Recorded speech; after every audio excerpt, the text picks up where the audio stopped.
everybody, it's Foster and I'm back with another video. I'm sorry that I did not post yesterday. And I know that one of you was asking for me to post chapter 13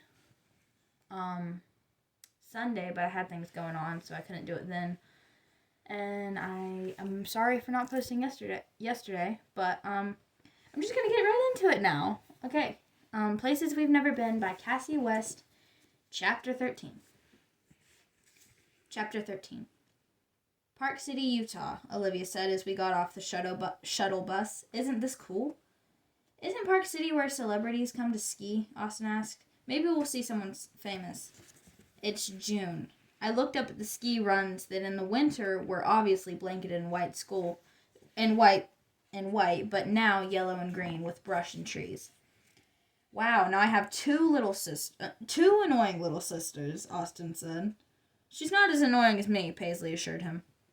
Yes, Mom said. There is lots of skiing here in the winter, but the 2022 Olympics were in Utah, and some of those events happened here at Olympic Park.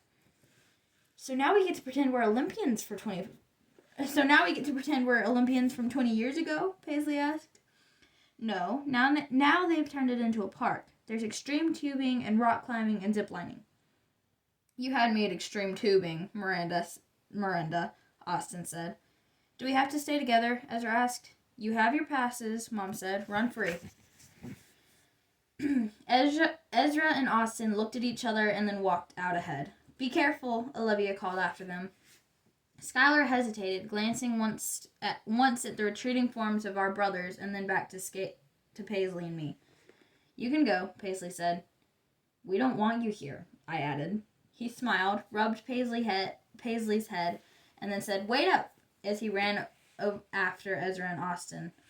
Old Skylar would have never chosen, anyone over me. We're going to sit in the cafe, Mom said when we came to a fork in the walkway between the surrounding buildings. Okay. I watched them walk away. What? Paisley said. Why are you giving our moms a dirty look? I smoothed out my features that I could feel were scrunched in suspicion. I'm surprised my mom is going to sit in a cafe. They didn't even buy themselves passes. That is weird, Paisley said. My mom usually loves the thrill rides. My mom too. What are you thinking? She asked. I hesitated, not sure if I wanted to voice my fears out loud. That always made them more real. I'd already told Willow, and she didn't seem as convinced as I had been that something was going on. And she's the one who had been skeptical about this whole trip to begin with. Do you think it's weird that our moms wanted to do this trip now, after all these years? Paisley shrugged. Not really. Yeah. Well, you obviously think it is. Why? I don't know. I overheard Ezra talking about some secret on the phone, but he's denying it now, or at least denying it has anything to do with our parents. What secret? That's the point. I have no idea. It just makes me feel like something is going to be sprung on me. Like what? I don't know, and I really didn't. I'm trying to figure it out. I'm really good at snooping, Paisley said. I'll help you. Deal. The blisters on my heels that night proved we had walked way too much at Olympic Park that day.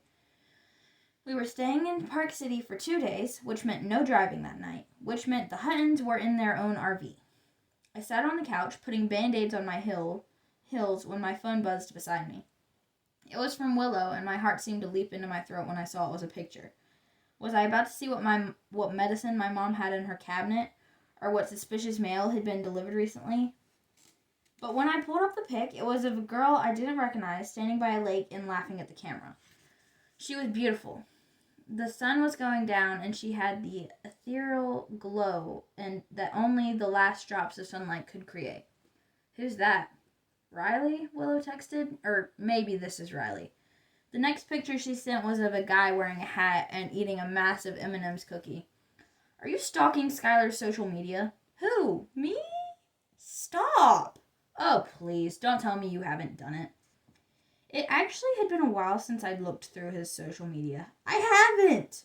How is the hot demon anyways? Back and forth. Between indifferent and punkish. Maybe he's still trying to decide if you're in love with him or not. He better not be. Pretty sure I've proven that I'm not. The quiz we'd taken the night before and my reactions to some of the questions made me cringe now. Maybe I had dug that hole deeper. Maybe that's why Skylar hadn't wanted to answer the question about how he used to make me feel better. Was he worried I would think him hugging me meant something more than it had? Have you really proven you're not in love with him, though? Another picture came through. This one was a candid shot of me and Skylar. We were in our backyard by the pool, staring at something on the towel between us. Our foreheads were touching, and this didn't seem to faze us at all. I racked my brain, trying to remember what was on that towel. A bug, a frog, it could have been anything. That was the point. The picture could have been taken almost any day of any summer we knew each other. That's how often a scene like this occurred. Pretty sure little Nora adored little Skylar, Willow texted. Where did you find that? Was it on his social media? Why would he be posting childhood pics of us? In that scrapbook in your living room. You were in my house? Why didn't you lead with that? Did you find anything? Nope, that's why I didn't lead with that. But I was thinking... What? If your mom was taking meds for some mysterious health issue, wouldn't they be there? Why wouldn't she take them with her? My eyes shot to her closed bedroom door. Of course she would bring them. You're right. Always am. The bathroom door opened and Ezra peeked his head out, steam billowing out with him. 10 more minutes? It's fine, I said. I dug under my pillow to grab my flashcards, to get my mind off the fact that I couldn't immediately search through all my mom's possessions. When I came up with the notebook instead, I petted the cup. When I came up with the notebook instead, I petted the cover several times, then sat down on the couch and turned back the cover, looking for where I had left off. I'm sorry your dad embarrassed you today, was written in my handwriting. You're right. He's harder on you than Austin, but maybe you'll get closer when you're older. I tried to remember what I had been talking about in this entry. Skylar's dad was prickly, especially to Skylar. My mom often said it was because they were too much alike, but I never saw Skylar into Mr. Hutton. Skylar was sweet and funny and empathetic. Mr. Hutton was hard and closed off and critical. I kept reading. And maybe next time, just say you were the one who left the gate open. Just like that, I remembered the exact incident. He and I had run into the house after swimming at mine to grab his sketch stuff. His dad called out, Skylar Hutton. Skylar skidded to a halt in the hallway and gave me his worried face. What do you think that's about? Who knows, I said. He's always grumpy. Skylar agreed. Come on. He led the way to the kitchen, where Austin sat at the counter eating a bowl of cereal, even though it was past lunchtime. One of his best friends, Lydia, sat next to him. Mr. Hutton glanced our way from where he stood by the fridge. Skylar, the dog got out earlier. I had to chase him down. Oh. Don't owe me. You left the side gate open. Get your head out of your sketchbook and grow up. I didn't leave the gate open. Don't backtalk, Skylar. Just apologize. You want me to apologize for something I didn't do? You were the only one back there today. It wasn't me, Skylar insisted. I might have been back there, Austin said. His dad pounded his fist on the counter, and Skylar's cheeks went bright red. Next time, pay attention. Skylar put his chin in the air and stormed down the hall. Lydia and I exchanged a wide-eyed look. Austin just kept munching away at his cereal. I joined Skylar in his room a few minutes later. Austin could let 1,000 dogs out of the backyard, and my dad probably would praise him for it. Where would he get 1,000 dogs? I asked. You know what I mean. I do. He obviously wasn't in the mood for my jokes, and I understood why. His shoulders were tense and his jaw was clenched. I'm sorry. He gave me a quick hug and said, I'll meet you at your house later.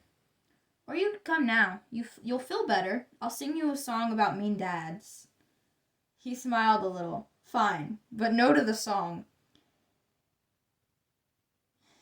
He's a loser, Skylar, and he never listens, I sang to the tune of Loser by Beck.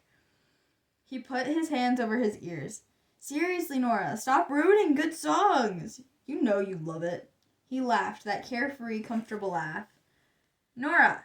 My head snapped up and my brother stood there, hair wet from a shower. Hi. What? My heart was pounding with the memory, and the memory of how close we used to be, of how he would share everything with me.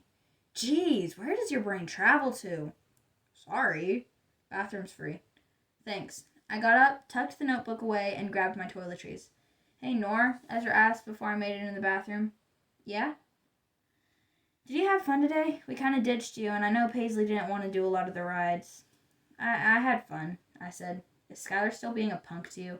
You noticed he's being a punk? Well, yeah, you two used to spend every waking moment together, and now... And now what? I asked, curious if Skylar had said something about me when they were hanging out. And now it's like he goes out of his way to avoid you. Did something happen? Time, I guess. I don't know. I didn't want to admit to my brother that Skylar probably thought I was crushing on him. And you tried to tell me a couple days